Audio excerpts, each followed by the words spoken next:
The world has told me and convinced me that I can't, but every morning when I stand here and I stare at myself in the mirror and I raise my hand in defiance of all that's happened to me, I keep going. I am saying I believe in myself. When you raise your hand to your own reflection, it is impossible for you to think, God, I look fat. I really screwed up my life. You can't do it because your lifetime association with this motion is all I believe in you, I got you, I see you, I celebrate you. You, in the moment of doing it, override decades of negative self-talk. It's incredible. Being hard on yourself is not motivating. It's demotivating. And if you already feel like a failure or you feel a sense of shame or you're overwhelmed, beating yourself up for where you are does not work. It drives you into the gutter. The most motivating force in the world, on the planet, is empowerment, encouragement, support, and celebration. There's a tremendous amount of stuff you got to change and do. You have been given the message over and over and over, even though it's not true, that you don't deserve it, that there's something wrong with you. If you don't, at some point, be defiant against what the world or your past experience has pounded into your brain incorrectly, unfairly, you will forever be stuck with that story. You are not responsible for what happened to you. You survived what happened to you. But you do have a responsibility to heal yourself and to do the work to change so that you can be the happy, fulfilled person that you were born to be. In a moment when you feel alone, you can give yourself the boost, the support, the empowerment that you need to keep going.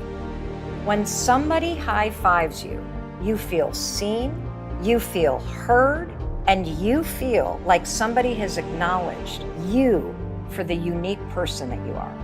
Your brain will let in anything that it believes is important to you. Your brain opens up a checklist in your mind.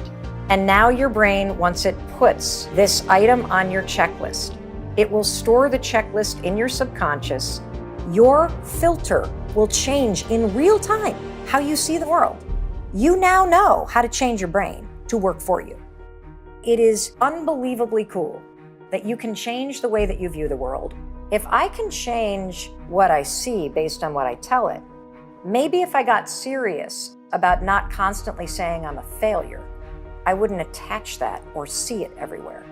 Maybe if I got serious about saying, I can figure anything out, this is happening for a reason, you say, okay, I'm gonna learn something with this. It changes the way your brain filters everything. When you start to have a moment with yourself, the crazy part is you start to build a partnership with yourself. This is actually making me feel like the wind is at my back. It's making me feel just like when you leave a huddle in sports and you high five, or you're a runner running a race or doing some big endurance challenge and some spectator high fives you, or another racer's like, come on, you got this, as you're dragging down low. It gives you a little energy. You have a lifetime positive association with giving other people high fives stored right here in your subconscious mind.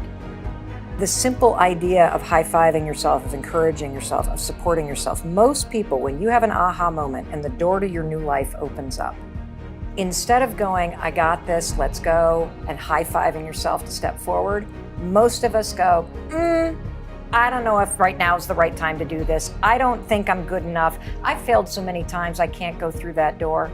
There is somewhere in your life that you know what you want. You can feel it pulling you. And you are actively arguing against it.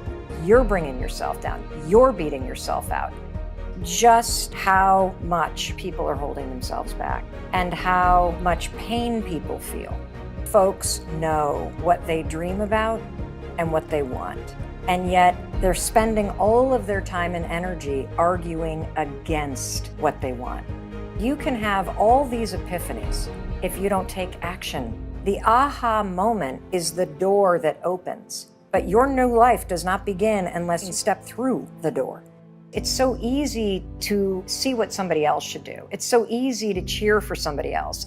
We plan birthday parties for our friends. We take on extra work from our colleagues. We support everyone around us. We do not know how to do it for ourselves. What I've discovered that is heartbreaking is the average person cannot celebrate themselves. I have this habit of every single morning, I stand in front of the mirror and I take a moment and I raise my hand and I give my reflection a high five. Instead of seeing yourself, having this moment in the mirror, first of all, we beat ourselves down. And when you start going down that road with your reflection, you're now checking out. And that moment in the mirror every morning could be a profound moment where you lift yourself up and you check back in with your intention. A simple moment in the morning where you set an intention about who you're going to be today impacts productivity, how you show up as a leader. It impacts your mood all day long, just that simple moment of setting an intention. Try celebrating yourself 5 days in a row. Try starting your day by waking up and raising your hand and high-fiving yourself in the mirror just because you're breathing, and see what happens. One of the biggest objections that people had to standing in front of the mirror, take a moment, look at yourself, is people said over and over and over again, I haven't done anything worthy of high-fiving. High-fiving feels like a celebration. I don't have the number on the scale that I want. I don't like my bank account. I don't enjoy what I do for a living. I'm struggling with trauma. I don't have anything to celebrate. And what I realized is people are making a fundamental mistake. You are withholding the very support, empowerment, and celebration that you need to change, to do the hard work, and to face the things that you're scared of. And that's why you're not changing. If you can't stand in front of the mirror and raise your hand and high-five yourself just because you got your ass out of bed and you're breathing, you will never get what you want in life, ever. There is something in the resistance to it. And if you unpack the resistance, you will find the reason why you don't have what you want. You either think you're not worthy of it, or you think that it's kind of stupid. Is the negative you're saying and the support that you're withholding helping you feel better? If it's not, how do you do it, to your point, when you have a bunch of evidence stacked up that you've failed, or reasons that you see that make you feel like you've blown it or you're not worthy of it? If you're celebrating yourself, there is something in the resistance to you simply cheering for yourself. Try this. You freaking raise your hand and high-five yourself anyway, because beating yourself up will not make you do the work to get healthy. Tearing yourself down over the shit that you've done or the terrible relationships that you're in, it's not going to empower you to change the patterns that are keeping you stuck. But raising your hand in an act of defiance of the past that you survived and saying, I'm still here, which means I still have a shot to change my life. That is what this means. Jealousy is one of the most powerful directional signals on the planet, because you're only jealous of people that are doing things or have things that you actually want. It's impossible to be fake jealous. Whatever you're jealous of is hitting something deeply personal. Pay attention to it. Instead of stewing in it, go, oh, I wonder why I'm jealous. What is it about it? It's that they're doing it consistently. It's that they've built a team. It's that they've aligned their work together so that they're spending more time together. The thing about jealousy is sort of the insecurity that you have that blocks this inspiration. If I can use that as a roadmap to then go figure out how I might be able to do that for myself, talk about a game changer. And now let's add in the high five. What if every time I took a little step, I celebrated myself for just doing it?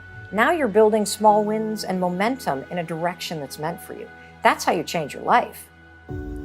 At some point, you got to wake up and realize your life is your responsibility. When I realized, wait a minute, it starts with me. I have to be able to figure out how to make myself happy. When you're responsible, when you're the driver of your life, when you're not looking out to anybody else to fix it for you, you're the one that has to do the work. You're the one who has to push your own ass. You're the one who has to figure out what makes you happy. You're the one who has to figure out and become self-aware about what you need. And you get responsible for it. What it changes is you.